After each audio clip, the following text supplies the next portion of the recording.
Alright, just got in this new Sansi light, and it's really cool. Big thank you to Sansi for sending me this light to test out.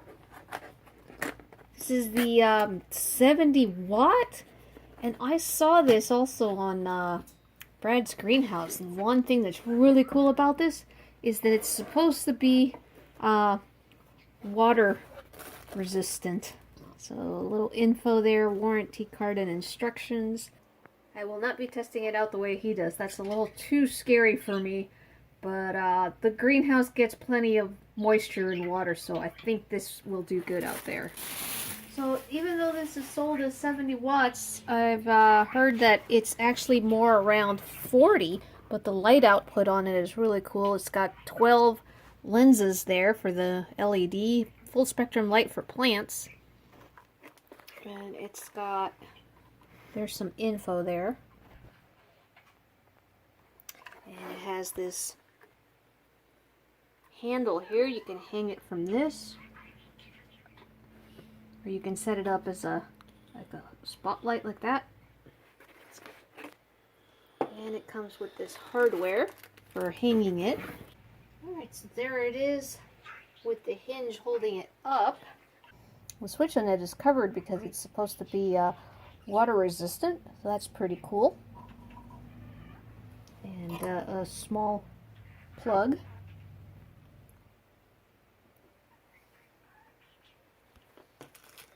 And then we've got this hardware here for hanging it through the back. I'm not going to put it all together at the moment, but you're supposed to be able to thread it through and then be able to adjust the height, lower it, or raise it as you want. Okay, so I have decided I'm going to use this method to hang the light with. You can push the wire through like that, real easy, and to loosen it or to lower it, you press in that little cylinder, and then it goes down. That seems pretty easy. And then you unscrew this part, and you put it through the back of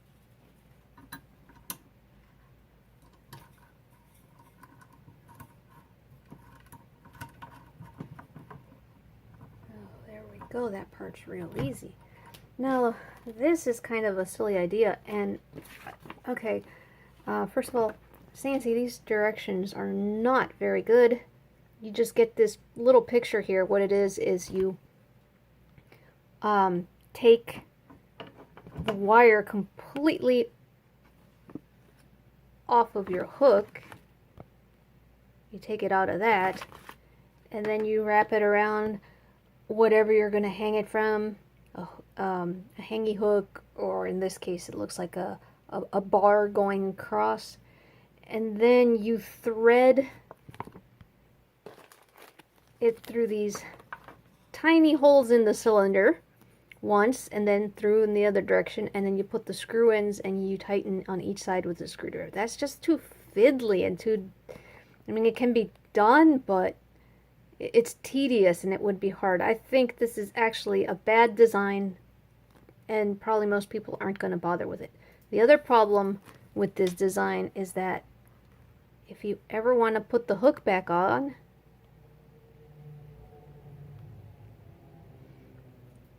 if you're pulling the wire out like this, you gotta pull the push the little thing in and then push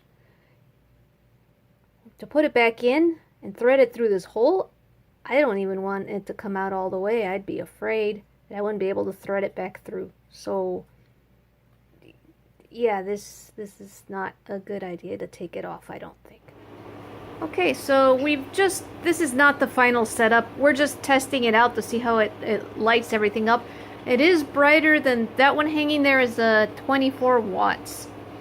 And yeah, baby, if you would do the honors to turn on the light. Ooh, that switch is kind of weird, isn't it? The little bubble switch. Yeah, because of the waterproof casing or water-resistant casing on it, you get some resistance, but it works. Yeah, it's a little hard for me to turn it on, and I'm also afraid I have to have short nails because I feel like I'm gonna pop it. Get in close and show you. It's just like a plastic little dome, but this is pretty cool. But yeah, I don't know how that would hold up to a lot of pushing. But we'll probably have this on a master switch, so we won't have to push that a lot. Right. Alright, and the spread on the floor seems to go all the way out to there, which is really, really good. Much better than the 24 watts we had. It'll get a new home over some different plants.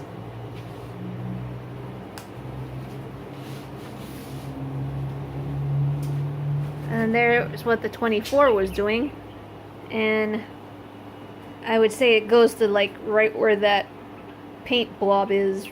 It doesn't go beyond that. So yeah, it's got a really good spread. I think the plants will be a lot happier with the new one. Yeah, much better. Definitely. Very cool. Alright, we'll see how they do in a couple of days. Alright, today is June 17th, 2021, and I was not able to put out this video of the review because I went on my trip, but now that I'm back, we've had this light installed for a while. I set it up over my Amorphophallus collection. Well, you can see how much these plants have grown. They've gotten big ever since I left on my trip. There was almost nothing here, I think, when I left. And some of them are still going out that way towards the window. But here is the Sansi 70-watt lamp, and it's doing rather well. Some of them, as you can see, are leaning towards the lamp. Some of them are leaning towards the sun. Of course, no lamp, no matter how good, can ever compete with the sun itself.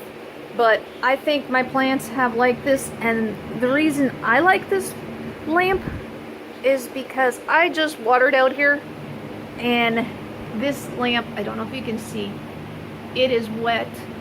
It did get wet. This is a water resistant lamp. This is the same build as the floodlight that they have for outside. It's meant to be kept on house walls or on the lawn, aimed at buildings when it does rain.